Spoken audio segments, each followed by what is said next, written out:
Bueno, buenos días, buenas tardes a todos cuando estéis viendo esto. Esta es, una vez más, una nueva entrevista para nuestro ciclo de la newsletter de La España que reúne. Entonces, en esta ocasión traemos a Mercedes Fuertes. Mercedes, un placer tenerte aquí.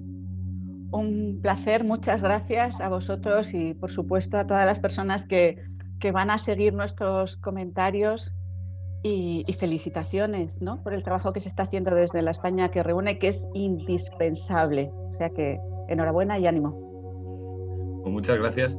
Lo primero de todo, una pregunta con la que empezamos siempre y también a modo de presentación, es definirte un poco a ti mismo. ¿Quién es Mercedes Fuertes? Pues Mercedes Fuertes, yo creo que tiene la suerte, ¿no? Hay que ver las cosas positivas en estos momentos tan graves de guerra, de pandemia, de crisis institucional. Pues es una personita que ha tenido la suerte de vivir en un mundo, en una sociedad civilizada, aun cuando con muchos problemas, que tengo mucha curiosidad e interés, que me encanta escuchar a las personas, leer a los clásicos y que, pues trato en mi universidad, es la Universidad de León, la Facultad de Derecho, de explicar y formar espíritus críticos, ahora tan indispensables en los alumnos, en este mundo tan cambiante, teniendo en cuenta que es indispensable tener unas bases comunes, unas creencias comunes que creo que se nos han dado y debemos mantener, como es toda la tradición socioliberal de la defensa de los derechos, de las libertades fundamentales y del apoyo de la solidaridad. Las banderas de la revolución siguen en pie: la libertad, la igualdad y la solidaridad, fraternidad, con esas ganas estoy conociendo a personas y aplaudiendo el buen hacer de personas como vosotros. No sé si es una presentación, pero es lo primero que me ha salido. Es una presentación perfecta. Aquí se valora la naturalidad. Bueno, entrando en materia, en septiembre saca un libro junto a Francisco Sosa Wagner, Panfleto contra la trapicería política. Trapacería, sí, trapacería. Trapacería política, disculpa. ¿Qué es la trapacería política? A lo mejor es un concepto un poco nuevo para muchos. Pues al hilo, ¿no?, de muchas ocasiones de esta crisis institucional que veíamos, que por tomarlo en sentido positivo y un poco cómico, nos parecía que era un nuevo retablo de maravillas de Cervantes, y de ahí que ese sea el subtítulo, el nuevo retablo de las maravillas. Pues empezamos a idear una explicación sistemática, un recordatorio sistemático de tantas vueltas de tuerca que se está dando a las relaciones normales, institucionales, abusando del derecho, de las instituciones, de la mínima confianza que depositamos las personas en los responsables públicos, y señalarlo con el dedo, diciendo, caramba, que no tenemos un escenario, nuestra Constitución, ¿no?, tan técnicamente configurada, con tanto esfuerzo, aunque siempre haya pues defectos de estructura, como algunos que podemos comentar, pero que ha sido abandonada y está siendo objeto de demolición por la clase política, y eso queríamos denunciarlo. Estas son las trapacerías, ¿no? Las trapacerías, los abusos de derecho, la desviación de poder, la corrupción, el mal uso y abuso de las instituciones, ¿no? Como si fuera, pues aparece muchas veces el mundo al revés, ¿no? De tanto mirarse en el espejo los políticos narcisistas, pues nos están destruyendo las instituciones, destruyendo el lenguaje, y nos están nublando el buen sentido básico y común. Pero un poco al hilo de esto, yo quiero preguntarte, ¿cómo funciona a tus ojos la política en España?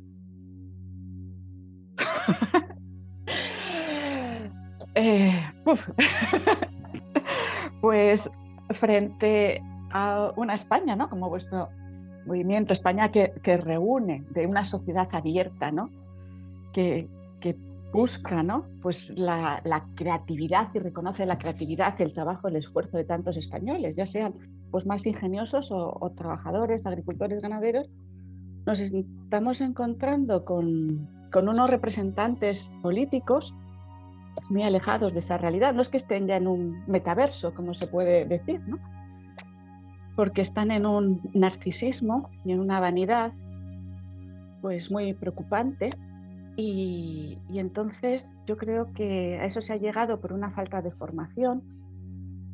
No son personas, si vemos su trayectoria de formación, pues no pueden presumir de su formación, ¿no? El presidente de gobierno pues presume de un título de doctor, como se ha dicho, donde hay un plagio. Eso los políticos alemanes, no solo personas en los gobiernos federal o regionales a los que se les ha encontrado algún pequeño, ¿no? Un porcentaje de 15-20% de plagio, han dimitido, y algunos han vuelto a hacer una tesis absolutamente original porque querían demostrar su capacidad.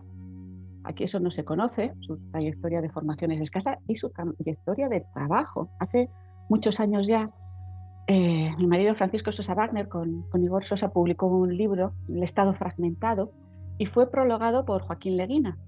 Y recogía también una idea que muchos tenemos. Oiga, usted si se va a ocupar de las cosas públicas, ¿qué ha hecho antes? ¿No? ¿Qué responsabilidades ha tenido antes? Él decía, ¿ha cotizado a la Seguridad Social? Yo le decía a Joaquín, bueno, no solo cotizar a la Seguridad Social, hay muchas madres de familia con hijos, ¿no? Bueno, ahora también padres, pero yo vengo pues ya por mi edad y mi madre no trabajaba, pero sacar adelante a una familia, administrar un pequeño sueldo de un funcionario público, eso hace que se tenga unas dotes de inteligencia y de responsabilidad. De eso carecen nuestros responsables políticos. No han trabajado a la seguridad, no han cotizado a la seguridad social, no han asumido responsabilidad, y vemos que pues repiten eslóganes, cambian el significado de las palabras y pisan charcos, nos meten en líos, en enredos. Bueno, lo estamos viendo con los problemas de la intervención en el mercado energético, bueno, de tantos, ¿no? Hay frivolidad en sus comentarios por una falta de conocimiento, de formación y de asunción de responsabilidades. Falla muchas cosas.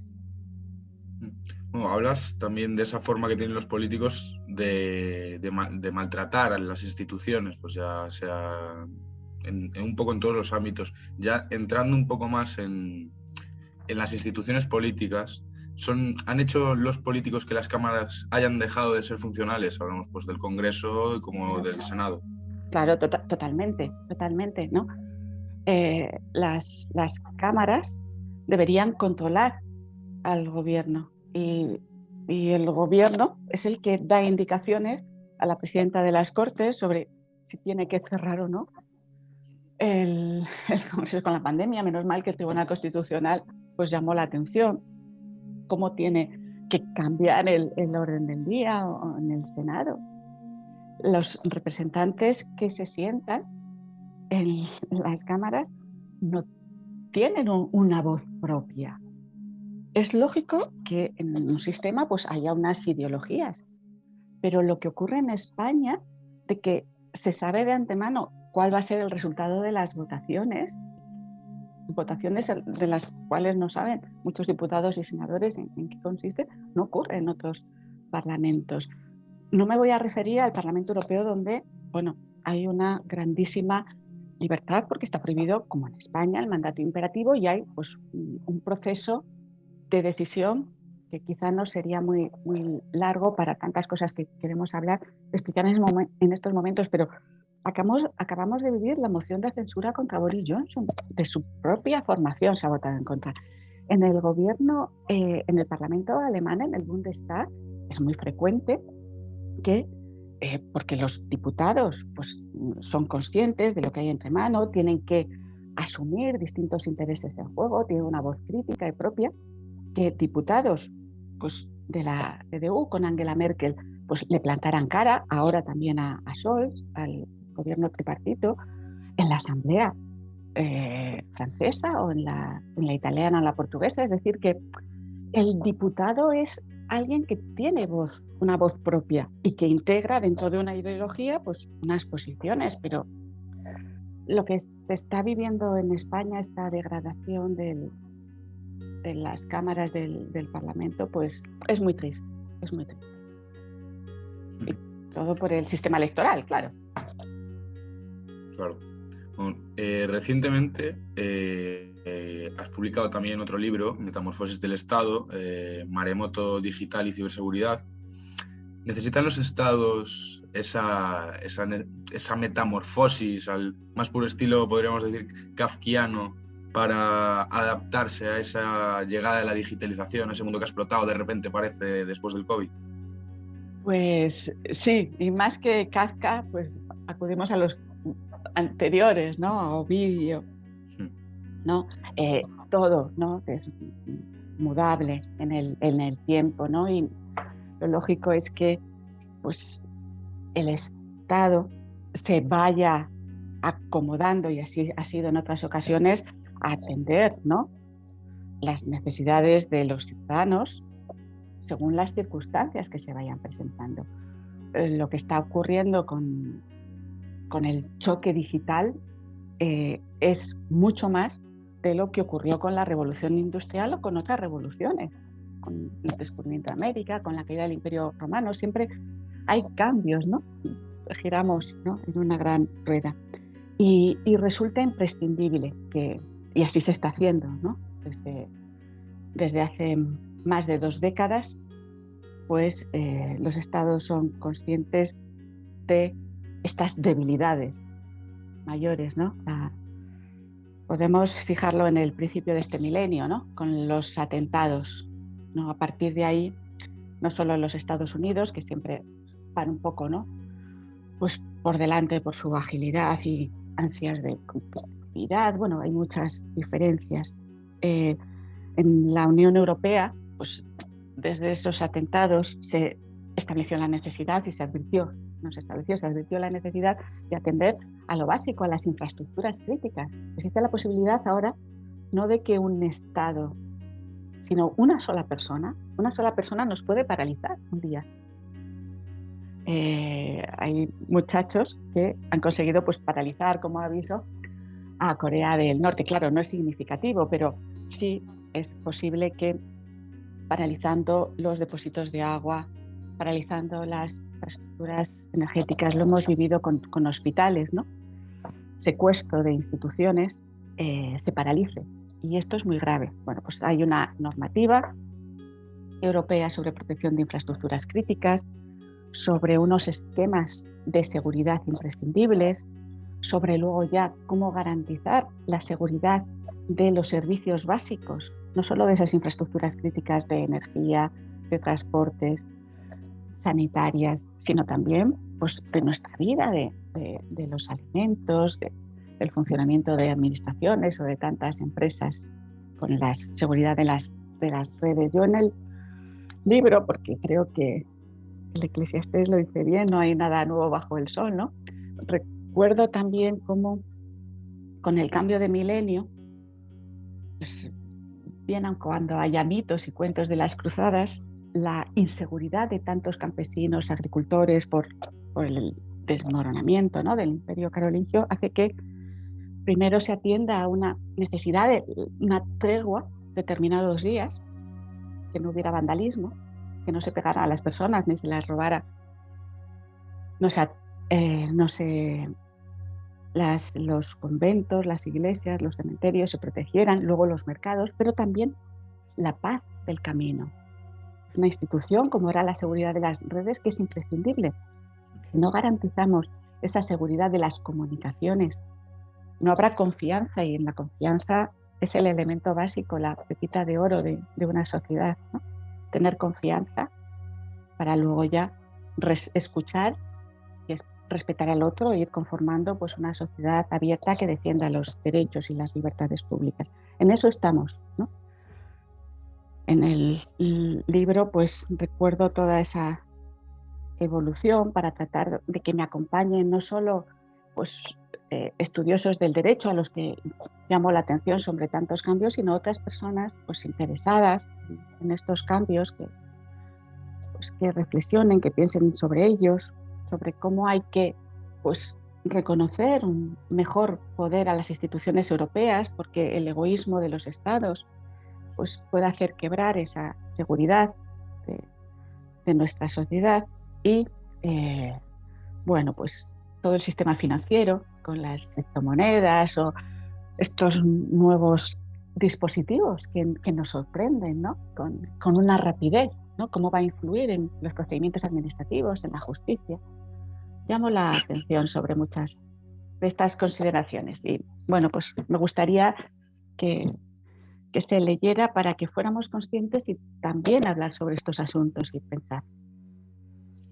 Claro, es que ahora todo lo relacionado con lo digital nos parece como que avanza muy rápido. Sí. Y siempre, pues, eso, la irrupción de los criptoactivos, incluso ves hasta arte digital, hay gente que considera ciertos productos de arte digital. Entonces, ya más un poco a nivel administrativo, de instituciones, ¿hasta dónde puede llegar esta digitalización? Pues tratando de ser breve, de que hablemos de más cosas que puedan resultar interesantes, ¿no? Dentro de la digitalización, por un lado hay que advertir que hay que aprovechar todas estas nuevas técnicas porque tienen una parte muy beneficiosa. Siempre la técnica ha sido un impulso, ¿no? Para mejorar la sociedad. Y entonces, en este sentido, las administraciones tienen que ser digitales. Pero eso significa, como mínimo, dos cosas. Que los ciudadanos tengan acceso, cosa que no se tiene, que tengan unos conocimientos, unas intuiciones, cosa que no siempre es por las personas que pueden ser algo mayores que yo ya tengo edad, ¿no? Sino, bueno, pues porque no todo es tan intuitivo, ni tampoco queremos en muchas ocasiones confiar en estos dispositivos, ¿no? Y necesitamos el contacto con una persona. Es decir, que quiero decir que lo digital no puede arrasar la posibilidad de que las personas nos comuniquemos con la administración, en la demanda de servicios, en la atención, ¿no? La pandemia ha facilitado, por un lado, el impulso. Las administraciones están más retrasadas en esta comunicación ágil digital, pero ha ocurrido que ahora no atiendan, y esto es muy grave, y hay que denunciarlo, a los ciudadanos que se presentan en las oficinas. Esto es gravísimo. Que haya que solicitar cita previa por la página web o por un dispositivo que llaman inteligente por todas las personas, y las personas que vivimos en pueblos o otras personas que se desplazan a la ciudad no van a ser atendidas. Eso es una falta de organización, no solo de respeto y atención a los ciudadanos. Entonces, habrá un camino digital que se irá imponiendo, sobre todo con las nuevas generaciones, los nativos digitales, pero hay que atender a las personas que acuden. Es una función de la administración. Eso por un lado. Y por otro lado, las administraciones tienen que incorporar lo digital, pero no como ocurre y lo vivimos, muchas personas que nos escuchen lo habrán vivido, como una reproducción o copia. Ahora el formulario que antes rellenaba lo relleno en la página web. Eso no es lo digital. Lo digital es otro sistema más ágil, no simplemente, pues si antes tenía 35 formularios en un expediente, ahora 35 ventanas en un expediente. No se trata de eso. Entonces, hay que saber cómo esa automatización puede ayudar a la administración. Y en la mejora de servicios públicos, pues cómo se mueven las personas en el trabajo, cómo se puede mejorar el sistema de transporte, atender, y así se hace, al control de la calidad del agua potable con sistemas de inteligencia artificial que han conseguido paralizar ataques de estos perversas personas que quieren amargarnos la vida, pues hay muchas mejoras. También para tramitar tantas peticiones. Ahora bien, siempre tiene que existir por el momento alguna supervisión, llamamos humana, para comprobar que todo ese proceso automático que nos facilita no tiene pues sesgos, no genera discriminaciones, aparte de la seguridad, ¿no? Y que haya una protección de datos. Es decir, que todavía tenemos mucho que aprender. Los matemáticos e ingenieros están avanzando muchísimo gracias a los ordenadores, pero el resto de ciudadanos, no solo juristas, ¿no? Cualquier persona, ¿no? que esté interesada, humanista, ¿no? Que tenga criterio y sentido común, tiene que advertir hasta dónde puede llegar la automatización.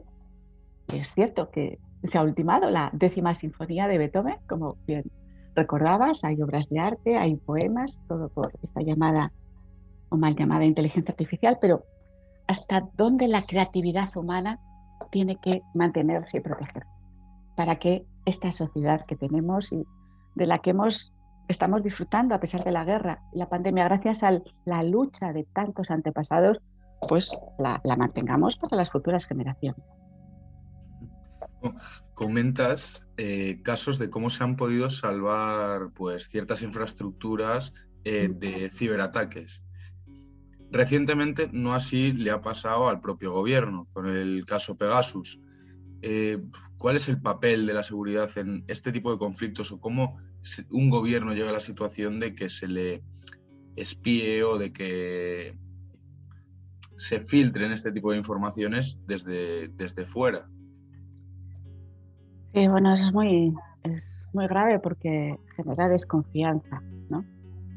La situación del programa Pegasus, de la que también hablo en el libro de la metamorfosis, pues se conoce desde hace años, ¿no?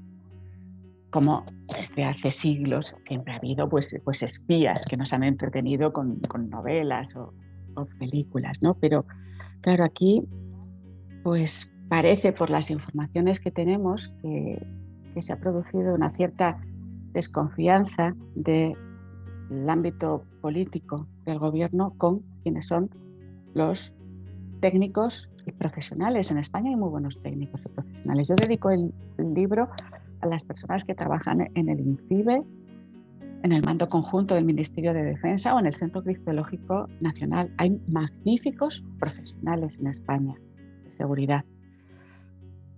Es cierto que también los malvados son perversos, pero quizá no se haya confiado tanto en ellos y se hayan cometido pues, errores en los que podemos caer todos, ¿no? Con los móviles, de que no se nos alerte o no estemos bien avisados de algunos enlaces perversos. Y que se haya reconocido, pues es cierto que en algunos momentos hablar claro es indispensable, pero no había ocurrido nunca con otros casos de espionaje que hemos vivido en el Parlamento alemán con relación a periodistas o a otros responsables políticos. Es grave y esperemos que, pues, del mismo modo que confiamos en los médicos y en otros ingenieros con relación a la seguridad de las infraestructuras, hay que confiar y hay que atender a estos nuevos profesionales y técnicos en ciberseguridad. Y ahora, centrando la ciberseguridad, vamos a movernos un poco, vamos a irnos hasta Ucrania. ¿Qué pasa ahí? Es que... No sé, ¿qué quieres que te diga? ¿No? Pues son muy tristes las noticias. Es tremendo y bueno, desde España, ¿qué podemos hacer? ¿O nosotros qué podemos hacer? Pues no lo sé. A mí me gustaría que como europeos se reconociera, ¿no? La petición del gobierno y de tantos ciudadanos ucranianos que palpitan, ¿no? Del mismo modo que nosotros con estos principios de una sociedad abierta, de respeto a los derechos, a las libertades públicas. No sé, me gustaría que las instituciones europeas, ya que ciudadanos, bueno, pues podemos ayudar, como estamos ayudando, con dinero, con estas campañas solidarias, pero se hace falta más poder. Por eso la institución europea, Unión Europea, tiene que ser más fuerte, ¿no?